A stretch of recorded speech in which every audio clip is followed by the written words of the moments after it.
बिस्मिल्लाहिर्रहमानिर्रहीम। मरने के बाद क्या होगा? हज़रत अबू हुरैरा रज़ी अल्लाह ताला अन्हु कहते हैं, रसूलुल्लाह सल्लल्लाहु अलैहि वसल्लम ने फरमाया, जब मैयत दफन की जाती है तो उसके पास दो स्याह-कीरी आँखों वाले फरिश्ते आते हैं। उनमें से एक का नाम मुनकिर और दूसरे का नाम नकीर है। दोनों इससे पूछते हैं, तुम इस आदमी मोहम्मद सल्लल्लाहु अलैहि वसल्लम के बारे में क्या कहते हो? वो वही कहेगा जो दुनिया में कहा करता था, यानी मोहम्मद सल्लल्लाहु अलैहि वसल्लम अल्लाह के बंदे और उसके रसूल हैं।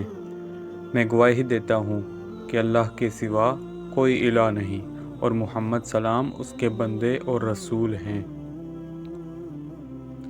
दोनों फरिश्ते जवाब में कहते हैं, हम समझते थे कि तुम यही जवाब दोगे। फिर इसकी कब्र 70 दर 70 हाथ फराख कर दी जाती है और इसे रोशन कर दिया जाता है। फिर बंदे से कहा जाता है, सो जाओ। वो कहता है, मैं अपने अहलो अयाल में वापस जाकर उन्हें अपनी मग़फ़िरत की खबर देना चाहता हूँ। फरिश्ते जवाब में कहते हैं, ये मुमकिन